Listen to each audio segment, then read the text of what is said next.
Hey everyone, welcome back to Watch Your Six. I'm Jason Edwards. Great to have you here. We've got a guest in studio today, Brendan Hahn. He is a local accountant, and he's going to be helping us today talk about some of the mistakes, some of the challenges, and some of the dynamics we see in that world, particularly when we get to the end of the season. You're talking about taxes January 1 and worrying about what to do and how to set yourself up. So Brendan's going to be a phenomenal resource. So thank you, Brendan. Appreciate you being here. Just for those who know, Brendan is an EA, which is an enrolled agent. In our world, there are really two designations for accountants. You've got EAs and CPAs. So it's critical you know that your people at least are accredited and have some kind of license. You just don't want to go to sort of an H&R Block and not know that person has any kind of schooling. So I'm sure you know that's a big deal in your world. Yeah. It is. I'm licensed to represent taxpayers in front of the IRS. Do a lot of consulting, but I also have an accounting degree, so I do things that are a little bit outside of the EA world. Right. A lot of trust and estate work, things like that. Phenomenal. But yeah. Well, what we're going to do today is we're going to ask Brendan some key questions, and as an audience, we ask that you DM us as always. You have great questions, so if we don't cover them on this show, hopefully we'll cover them on the next show. So Brendan, you've been doing this for a while. What would you say are the top 10 mistakes, just basic mistakes that you see the average individual, whether it be an entrepreneur or business owner or just an individual investor, make when it comes to their taxes?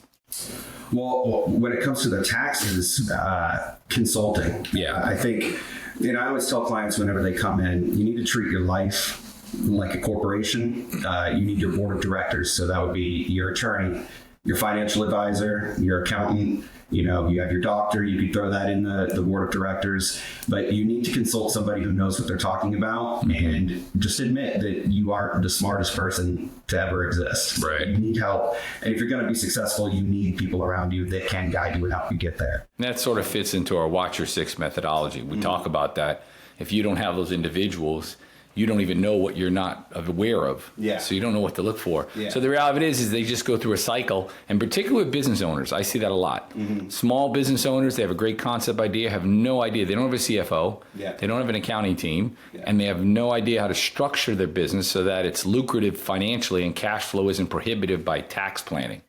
So and tax planning aside, I think with a lot of new entrepreneurs or small business owners, they forget that their job isn't just the product. What they do, for example, with my firm, the tax consultations that we do, that's the product. But my job as the firm owner, as a small business owner, is marketing, hiring, admin, all of that, keeping the ship, floating. Right. And people don't really, from what I see, people won't really care about, keeping accurate books or knowing where the money is going because they're just concerned about that next sale. Revenue. Yeah, and part of that too is time consideration. They just, this as a business owner, you almost run out of too much time. There's just not enough resources. Yeah. And so you're spread too thin. So that's a big deal. But there is a good way to combat that. Okay. A lot of small business owners have, it's a learned skill, but delegating. You have to delegate. You have to learn to trust people. You have to, be willing to take your hands off of it. Right. Because you can't do everything all the time. And the one thing you can't buy is time. So by delegating and finding people in your organization that can handle the tasks, that can get the job done and do it well is very important. So your team is going to be your number one asset, in any business that you have. I would agree with that. And I think I always tell clients when we do our planning processes, and I sit down and ask them how they structure themselves. And they go, well, I also have to do the coffee. I got to do the copies. I've got to run the errands down the street. And I say, well, think about that. If you break that down, you're the owner of an organization. You're a CEO. As a CEO, you're paid pretty good, right? Let's say you're paid $100, $200, $300, $400 an hour. Well, now if you're doing things like copies or you're running down the street, you're paying someone $300 an hour to do copies. If you really, break that down and fundamentally look at it. So I think that's a big deal. Along the 10 issues that we talked about, what are one of the blind spots that you see are consistent with entrepreneurs or business owners? A lot of them don't think about systemizing early. I think that's very key, making sure you're consulting, particularly your accountant, getting your systems in place, figuring out what financial software you're going to use. immediately, as soon as you start getting the idea and you're ready to take the leap into entrepreneurship or starting a small business, you want to consult people like that so that you're starting correctly. Because oftentimes I'll have people come in who they started a business this year or last year. They'd been kind of winging it, and now they're like, all right, I'm in a little bit of trouble. What do I do from here? And it's like, you could have saved yourself a lot of time and a lot of money by just going to a professional first. Right. I would say that's one of the biggest things we see with our firm is where you do things like pro formas. A lot of entrepreneurs don't even know what that is. They're starting a concept. They got great, maybe capital even. Maybe they got millions of dollars in investable capital, but there's no structure. Yeah. So what happens is they're just sort of shooting from the hip. And before you know it, they burn through the seed capital, and now they're financially illiquid, and now they're panicked. Yeah. So I think I would agree 100% with that. Crypto, taxes, and reality. What should everybody know? We had a big article about crypto, a podcast about crypto, I want to say 2 weeks ago, got incredible responses. But what would you say are some of the challenges there with that particular type of sector when it comes to taxes and reality? Well, in reality, it's a lot easier to do. And the IRS, it's so new, the IRS still is kind of figuring out day by day how to handle it. This year, for example, they've issued a new form, a 1099-DA, which will kind of act like a 1099-B. So if you have, a standard brokerage account at the end of the year, you get a statement, a tax form that you have to put in your return that will show you your gains and losses, your dividends and interest earned throughout the year. Standard form you would get if you have investments. The IRS, there's really not a way to track crypto. So now they're requiring, digital brokerages, I believe is the term, to issue these new 1099-DA forms. Right. Now, the issue with it is that some privatized wallets, or if it's a company that you hold crypto in or Bitcoin, and it's peer-to-peer sent and it's not run through a middleman, it's kind of hard for the IRS to track that. Right. So they're still really figuring that out. Right. And it's a day-by-day thing. I get asked all the time. Right. And I always answer, I'm waiting on Congress. Right. So right. That's true. they Yeah. know about as much as we do. Well, and the thing is, you touched on, like when we do financial planning, people don't realize the way you set up your investment account can really be able to offset tax liability or defer it, even if it's a non-tax sheltered account. So, for example, if the investments are heavy in capital gains, but low dividend yielding, well, you're not getting taxed until you're selling the asset. Yeah. So now you've got that ability to extend that, right? And if you had it 3 or 4 years, now you get long-term capital gain taxes, which is much lower. Yes. So that's the key with your team, like you mentioned, your planner. And most people don't even know that. They go to a wirehouse or a local bank, they buy something, and every year they're getting hit with these huge 1099s. Yeah. But now crypto creates a new animal because there really isn't a capital gain that you can track when it comes to a cost basis. So that's one of the challenges. Yeah, I mean, you have to kind of do it. I've seen Coinbase statements, and I've been there calculating by hand. Okay, they traded the Bitcoin for ETH. Does that count as a sale? Right. Technically. Right. Or is it a wash? Exactly. Right. So, right. Technically, as far as the IRS is saying right now, it's considered a sale. You're trading one asset for another. But it's a day-by-day thing that we're trying to figure out. One thing I would recommend, though, for people that do, whether you're a small investor or a big investor, is always at the end of the year, look at your account and try and tax loss harvest. Yeah. So I haven't spoken about that. Yeah, we didn't talk about that. We talked about it a little bit, but tax loss harvest is a phenomenal resource. The only problem is it's capped and you got to carry it over. But yeah, that's a good thing. You're right. Yeah. Well, if you have any gains that year and you have sold some winners, it's always a good idea. Yeah, absolutely. Reduce that gain. And maybe we'll expound more on that on one of our shows coming up, because that is a key component for the more affluent investor. Yeah. Everybody can do it. Yeah. And that's where we talked about you need your team. Because to be frank, you don't have the time to do this. So if you have a team of individuals that specialize in that field, that data gets down channel and now they can work with it. Yeah. Social media. I've talked a lot about that. We are on social media thanks to all of our followers. We're in the thousands of followers now and almost hundreds of thousands of views. But how has social media influenced modern money decisions? What have you seen? Because we've shared a lot of our thoughts. Or taxes. I've seen more bad than I've seen good. Right. I can tell you that. I've seen, people watch TikTok a lot. Yeah. YouTube Shorts. Everyone wants to make money and they want to make it quickly. Mm-hmm. And in TikTok, you can get some horrible advice, and probably not just in the financial world. Any sector. In the health industry, Yeah. They will always tell you things like, You could start an LLC and open a line of credit, and then the creditor can sue your LLC, but it doesn't matter because it's a business, so you can just let the business go. But that's not true whatsoever, because most likely you're going to have to personally guarantee that credit, and it's really not as easy as everyone makes it look. Right. Yeah. So I would advise people to be very skeptical about what you hear and see online, particularly in social media posts. Right. Because at the end of the day, you have to think people who post online, there is some sort of ulterior motive there. For this podcast, it's advertising, giving people good advice, no ill intention, but your motive there is to keep people informed. Right.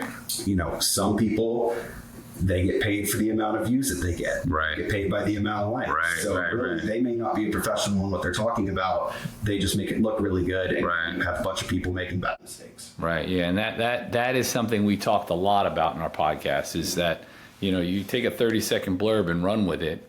But again, because we have such a low attention to, deficit disorder, we all have, right? And when you're an entrepreneur, you have 10 seconds to breathe. You hear something, it sounds incredible. Remember, if it sounds too good to be true, it's definitely too good to be true. Mm-hmm. The IRS will not let you depreciate that G-Wagon. That's right. Exactly right. Yeah. And having advocacy, or having what we call, an advisory council. And like you mentioned, I set up this company, but if it goes bad, I walk away. That doesn't really happen. So there's things you have to know.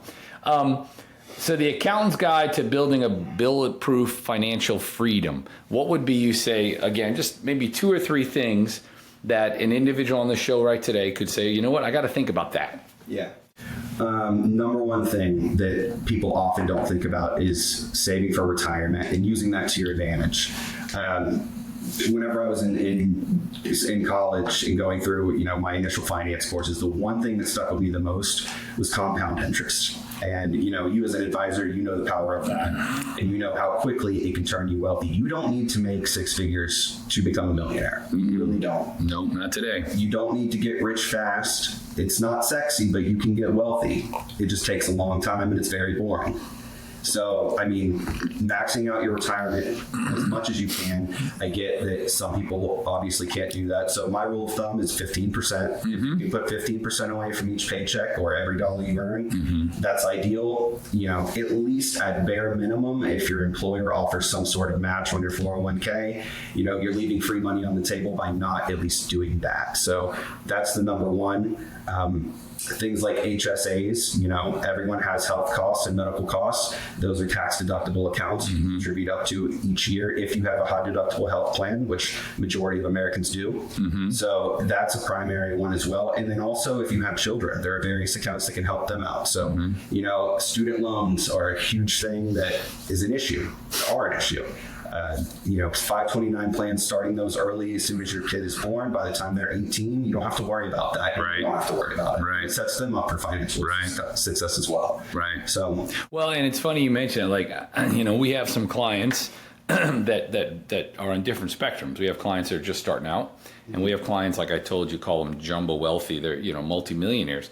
But the multimillionaires, barring a huge inheritance, started low. They started somewhere. Yeah. And I've had in huge wealth management groups that have had clients like we do, and those clients have gone bankrupt. And then guess what? In 3 years, they're back to being rich again because of the discipline. Yeah. You just keyed on it. The desire to be disciplined.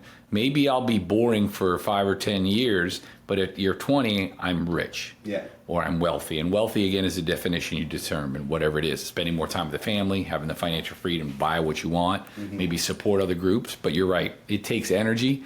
I think it takes commitment. And we talk about that on the show, so it's nice to hear you validate that. Question. I'm sorry. No, go ahead. There's actually a book that anyone watching I would highly recommend you read called The Psychology of Money. I don't remember the author off the top of my head, but it kind of dives into the mental aspect of money and how people make decisions based on their psychology, past experiences, what they think. It's very interesting and can really shape how you think about finance. Yeah, we share a stat. I shared a lot on one of our podcasts on the emotion behind investing and how it actually can skew your ability to be successful. And one was like from 1994 to 2004, the average yield in the stock market was 7.9% in benchmark. The average investor did 3%. Yeah. So that just shows you the only variable was them. and the emotion can make a huge impact, or how you were raised, your psychology. So it's really critical, I think, when you start to invest, talk to third parties, like we're talking about, our groups. Get someone who's not emotionally invested, but's analytical. I tell that people all the time when it comes to investing. Yeah. I'll say, listen, I don't matter if I invest in gold, cotton, or pillows. Whatever makes the best ROI is what I'm looking at. But you'll get someone who loves a particular sector, like real estate. That's something you run into a lot. Because they know real estate, so they love real estate. But financially, the portfolio performance is atrocious, or the liability's bad because they're so illiquid. They own all these properties, but they have no cash. That's if you're financing it. Exactly right. Yeah, it can be very profitable if you're disciplined. That's right. And you can get the properties paid off, and then they're cash flow cows. Exactly right. So I mean, it really just depends on how psychologically tough you can be. That's right, and how disciplined. Yeah. Tax strategies that every middle class family should be using. What would you say are some? I kind of touched on it earlier, the retirement accounts, saving for college early with the 529 plans, things like that. Yep. One strategy I will say that, a lot of the wealthy use, but also the middle class can use, is knowing what a step up in cost basis is upon death. And it's kind of a secret tip that the wealthy will use to keep money in the family. For example, I had a client where their family had bought hundreds of acres in 1940. They wanted to pass it down through the family, through generations, but they gifted it instead of letting the children inherit it. By doing that, whenever they sold it, 60, 70 years later, they had to realize a huge gain because their basis didn't step up. That's right. So as soon as somebody passes away, if you have something that you want to leave to your heirs, well, let it stay in the estate, because it's going to be, or their cost basis is going to become whatever it was worth on the day you pass away. Right. So if you have a home and you bought it for $100,000 and you pass away and it's worth $500, you pass away, your kids inherit it, you sell it. Right. For $505 or $500. They only get taxed on $5,000. Right. Exactly. Yeah. Right. Yeah. That's a really good strategy. And for you that don't know, cost basis is referring to is what did the cost of the item, what was the actual cost when you purchased it? So the way the IRS is going to look at what he referred to is when you gifted it, now that gift was the new price point. So now you're locked in. You got it at $100,000. It's locked in at $100,000. However, if you did the strategy that he just shared, it would recalculate at a new cost basis at death, so it would be fair market value. So all those gains have been wiped out. You're not getting taxed by that. So that's a really good thing. And a lot of people, I've seen that over and over. You wouldn't believe. And that's also where they go to maybe an estate planner. It really is more about getting them set up with trusts and different moving around documentation versus looking at the tax planning. Yeah. So that's the problem. Speaking of that, building a financial team, you talked about it earlier. So a financial planner and a bookkeeper, accountant, partnership, what should that look like, you think? Because we talked earlier about, you get people that come in a certain realm, you push them off, but how should that partnership work? Between the financial planner and the accountant? Well, usually, it's very important. As an accountant and as a tax advisor, as an EA, I'm not licensed to give advice that you're licensed to. Right. So whenever I have clients come in and they say, hey, should I make this investment or what should I invest in? I always like to send them to an advisor because you can help them. There are people, the CFP, Certified Financial Planner, that is... You're able to tell them way better than I can tell them, this is what your withdrawal rate can be. What do you want your life to look like at retirement? How do you want to plan that? So it works hand in hand with that. It's very easy whenever we're working together and I have a good relationship with the advisor. Come tax time, instead of the client having to provide me everything, I can reach out directly to their advisor. Right. And it streamlines the process a lot. It saves everyone's time. The client doesn't get bothered as much. So, it's really good to have people on your team. And I'll get cued in on, calls, things like that. Whenever they're doing planning, hey, what's your opinion on this? We're thinking of, maybe withdrawing a lump sum out of an IRA to do this. What's going to be the tax consequence? So I would say generally in that relationship, the advisor is step one, and then they come to me to figure out what the effect is going to be. Right. And to sort of piggyback off his comment, we have found it as a firm, having so many clients, it's incredibly helpful if we have a very educated, up to speed tax planner. We talked earlier, you would be amazed how many tax planners are not in tune of what's going on or what the latest adjustments are. So when you get an EA or CPA that really sort of stays abreast of things and how, the different tax laws, the big beautiful bill, how those things sort of play out, it's phenomenal for us because then we can articulate it, they pick up right away, and then it's a very quick process. But what many clients will try to do is look at cost-cutting provisions as opposed to having that team. And the problem is the big impact to them is massive because they think they're saving money, but they end up spending more money on taxes, hours, like you mentioned, there's only so many hours in the day, and proficiency. Yeah. And then the thing too is if you try to do it on your own and you aren't consulting professionals, there could be a day where, something happens where you make a mistake on a return and the IRS comes back at you and now you've got penalties and interest. It really just costs you more in the long term. That's right. That's right. You want to invest in a good team, good directors, good consultants to help you out so that doesn't happen to you. Right. Preventative. And I'll tell you the one thing I hear a lot of, procrastination. I mean, I don't know how many times I've met a new client, I've been wanting to get with you for 2 years. I've been wanting you for 5 years. Yeah. Well, you just wasted opportunity because those 5 years, you just alluded to it. You could have saved more in tax planning. You could have encouraged more on capital growth, and you could have more wealth. So the procrastination is what's hindering you, not the provision. So yeah. And I would also, make the suggestion to try to learn. And I try to make a point with all of my clients. It's not just doing your tax return. I want you to understand what's going on in your tax return, why this is being taxed this way, why this is reported this way. Yeah. And it helps you in business if you're a small business owner. You want to know why things are happening. You don't just want to pay somebody to get the work done. Right. Because then that's how you can get scammed, get taken advantage of. If you don't have the right person that you're trusting to do the job done or get the job done and you're not overseeing it, you could end up in trouble somehow. Right. It's very risky. So you want to, make sure that you're also learning, and it makes it easier for you too. Yeah. That's a good point. So let's talk about the first year investor. So we've got somebody walking off the street. They're just starting out. Maybe they're investing in their company and they're investing in their personal wealth or retirement. They made some mistakes. How would they fix them?